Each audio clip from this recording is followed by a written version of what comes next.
Olá, bom dia, tudo bem? Meu nome é Érica. Eu criei esse canal para compartilhar com vocês um pouco das minhas vivências e dos meus achismos como mãe de uma garotinha com síndrome de Down de 12 anos e também que está inserida no espectro autista. Verônica também teve catarata congênita, cardiopatias e a lista vai por aí. O resultado é que hoje Verô ainda tem uma linguagem bem simples, ela fala só algumas palavras e ela ainda está sendo desfraldada, principalmente durante o dia, à noite ela ainda usa fralda para dormir. Enfim, eu gosto de compartilhar com vocês as minhas vivências, porque eu acho que isso pode trazer um pouco de luz para a situação de outras pessoas. Você pode se sentir menos sozinho e menos um alien na sua própria pele. O papo dessa semana é pronto-socorro. Yes, pronto-socorro. Verônica ficou com uma virose e eu precisei levá-la ao pronto-socorro. E é claro que ela não foi colaborativa na hora dos exames e da medicação. E é claro que eu ouvi alguns comentários um tanto quanto indelicados, para ser eufêmica, dos profissionais da área de saúde que estavam atendendo a minha filha. Parece que existe uma percepção de que cada vez que a criança não se comporta contento, é uma criança que não teve limites em casa, é uma criança mimada, que os pais não colocaram, não deram educação, não colocaram limites, e a criança chega lá e faz uma cena, e aí o profissional se acha no direito de fazer algum comentário nesse sentido, de que a sua filha é mal educada. Eu percebo assim que existe um despreparo muitas vezes do corpo clínico, dos médicos e dos profissionais de saúde, dos enfermeiros, no sentido de saber exatamente o que é o autismo. Eu acho que ninguém tem a obrigação de saber exatamente o que é o autismo se você não tem uma pessoa na sua família. Eu sei muito pouco sobre diabetes, por exemplo, e não convivo com ninguém que tenha diabetes. O meu irmão tem diabetes, mas eu sei muito pouco a respeito. Eu tenho certeza que se eu convivesse diariamente, seria muito mais extenso o meu conhecimento. Mas eu acho que a questão não é essa. O ponto realmente é, se você não tem conhecimento, não faça comentários que deixem os pais se sentindo mais culpados do que eles já estão. Eu acho que as pessoas dizem, se você é mãe de uma criança especial é porque você é especial. Gente, eu não acredito que porque você teve uma criança com necessidades especiais, você seja uma pessoa especial. O que eu acho que acaba acontecendo é que você acaba sendo forçado a encarar o mundo com outros olhos. E isso torna você uma pessoa diferente da maioria, porque você passa a valorizar algumas coisas que para a maioria é simplesmente uma rotina. Até ter a minha filha, eu nunca tinha me dado conta de todo o processo que é necessário para uma pessoa conseguir colocar a comida na colher ou no garfo e fazer esse trajeto, né, da colher até a boca, virar e colocar na boca. Quer dizer, eu nunca tinha parado para pensar isso. Eu tive a minha filha com 36 anos, então eu acho que você começa a vivenciar o mundo de outra forma e isso torna você uma pessoa diferente. Mas existe toda uma cobrança em cima dos pais, né? Seu filho tem 12 anos, ele não é desfraldado ainda? A culpa é sua. Você está deixando de fazer alguma coisa para desfraldar o seu filho. E provavelmente vai surgir alguém na sua vida que vai colocar o dedo no seu nariz e dizer, você está sendo ineficaz. E isso nem sempre é verdade. Aliás, eu acho que na maioria das vezes é uma inverdade. Verônica participou da APAE durante quase 2 anos, e eu vivi várias situações em que eu vi os pais, as mães principalmente, saindo, às vezes chorando, às vezes se sentindo mal, por ter sido cobrada de alguma coisa que estava, para mim era evidente que a criança não tinha ainda capacidade, eu não estava ainda no momento de dar conta de realizar aquilo. Naquela época eu não sabia que minha filha era autista, mas a Verônica já era uma das que não colaboravam naquela época. Imagina hoje com 12 anos. Então, eu queria fazer algumas colocações aqui no sentido de tentar dissolver esse mal-estar dentro de você, porque eu acho que algumas batalhas não valem muito a pena. Se você está num dia em que você está sensibilizada por algum outro motivo, talvez não seja uma boa ideia você bater de frente com um profissional de saúde. Se você acha que de repente vale a pena, até para tentar abrir caminho para uma próxima mãe que venha depois de você com uma criança que não colabore, ter que ouvir que o filho dela é mal educado, em vez de perceberem que o filho dela só é autista, eu acho que também é válido. eu acho que vai depender muito de você avaliar a sua situação naquele momento e ver até que ponto você realmente sente que vale a pena se indispor com a pessoa. O que eu tenho percebido com muita frequência é que isso depois causa um impacto muito forte na relação da mãe ou do pai com essa criança. Já presenciei várias vezes uma mãe sendo, sei lá, chamada a atenção, digamos assim, sendo repreendida pelo comportamento do filho, e aí ela sair da sala do profissional brigando com a criança, ou se indispondo com a criança, ou a criança derruba alguma coisa no chão e a mãe já vira, tá vendo, você não presta atenção nunca, você não colabora. Quer dizer, cria-se na mãe uma indisposição com a criança, que isso vai se perpetuar durante alguns dias. E eu não sei até que ponto isso realmente é válido.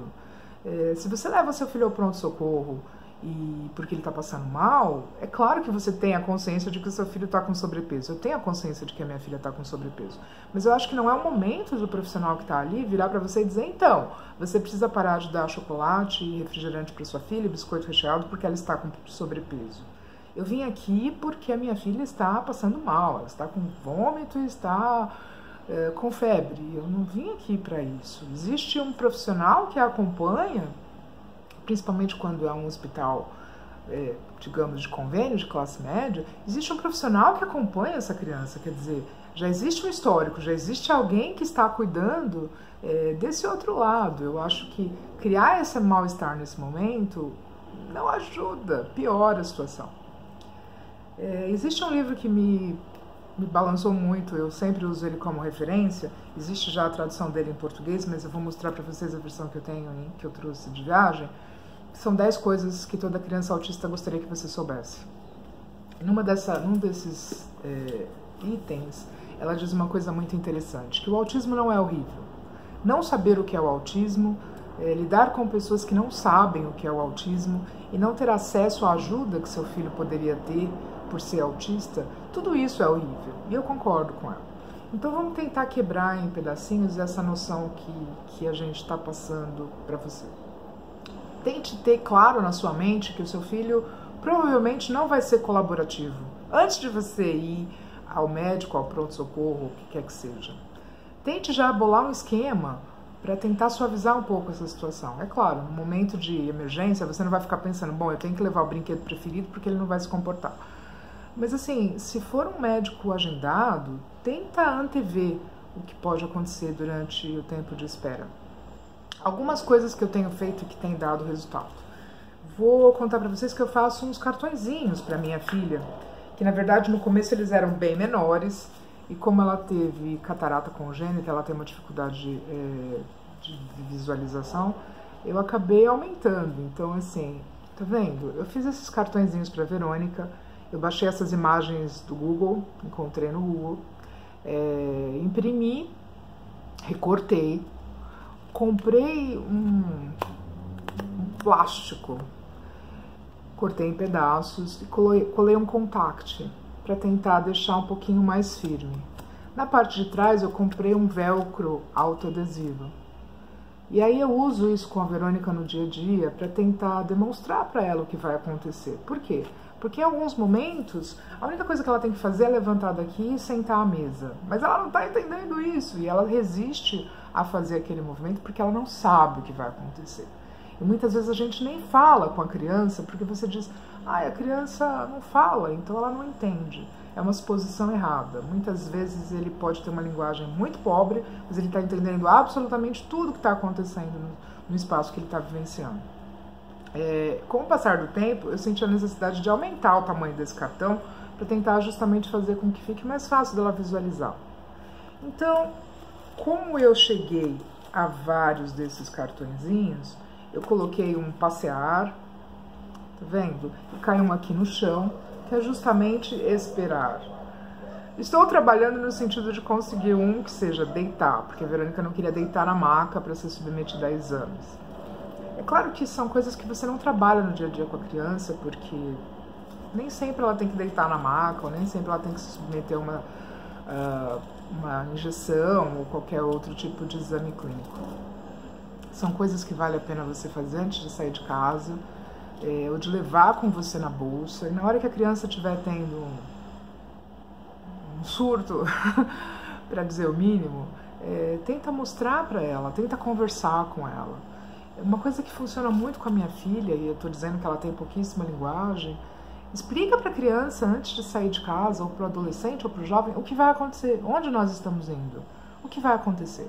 Quando a minha filha fazia pai, ela era muito bebê, no dia da devolutiva eles diziam que eu não podia levá-la, né, porque os profissionais iam comentar comigo até que ponto ela estava se desenvolvendo ou não, e eles gostariam que eu não a levasse nesse dia. E eu vou aqui confessar que eu achava assim um excesso de cuidado, dizer, gente, mas para quê? Não precisa disso, sabe? Precisa realmente?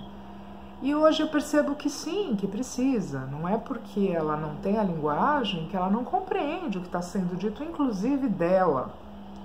Então, tenta fazer isso, quer dizer, antes de sair de casa, de levar seu filho para o hospital, ou levar seu filho ao médico, conte para o seu filho o que vai acontecer. Diga o que é esperado dele naquele espaço. Nós vamos chegar, nós vamos sentar, nós vamos esperar, eles vão chamar, e eles vão tirar a sua temperatura, e eles vão te medir, e talvez você tenha que fazer XYZ. Procura deixar claro para a criança, isso pode diminuir a ansiedade dele. Quando seu filho estiver tendo uma reação, procura manter a calma, porque em alguns momentos a gente surta junto, e assim, eu também sou culpada, não vou dizer para vocês que eu não sou culpada, a gente surta junto. E a gente percebe, inclusive, a reação das pessoas em volta, né, que acaba acarretando outras reações na gente. A minha filha recentemente esteve no médico e eu me lembro que tinham várias caixinhas em cima da mesa, né, de amostra grátis. E assim, foi um milésimo de segundo. Eu estava ainda dizendo boa tarde e ela simplesmente fez um strike, né, nas caixinhas. E eu fiquei absolutamente sem graça. E fiquei mais sem graça ainda de perceber a cara de bravo do médico, né. É claro que eu pensei em contar para o médico que a gente brinca em casa de boliche justamente com caixinhas, porque aqueles cones de botar no chão são muito barulhentos, mas aí eu achei que era um dos casos em que eu achei que a briga não valia a pena. Então, assim, vá para os lugares já preparados, sabendo que as pessoas nem sempre vão dar conta de entender que o seu filho, na verdade, sofre de um distúrbio de processamento sensorial. Ele chega naquele lugar, ele é bombardeado por uma série de informações, de luz, de barulho, de cheiro, e ele é só uma criança. Quer dizer, você levar o seu filho para um lugar desse e esperar que ele se comporte muito bem é até surreal, né? Eu acho que qualquer criança num estado de pressão, de estresse, ele vai se comportar mal, não é verdade? Acima de tudo, eu queria dizer para você ficar sempre do lado do seu filho. Eu acho que tem muita gente que às vezes acaba tomando partido do profissional que está fazendo a reclamação. Ah, é verdade, ele realmente não se comporta, mas eu já falei para ele que eu vou tirar o brinquedo XYZ e que... Gente, não, seu filho está tentando, sabe? Coloque-se do lado do seu filho, procure você entender o seu filho. Esse profissional está vendo o lado dele. Eu acho que você que é mãe, você que é pai, você tem que ver o lado da sua criança, do seu jovem, do seu adolescente. Procure se bandear para o lado do seu filho e entender o que seu filho está tentando demonstrar e tentar acalmar o seu filho. E não tentar bandear para o lado do profissional dizendo, não, você está certo, meu filho está errado. Isso não resolve.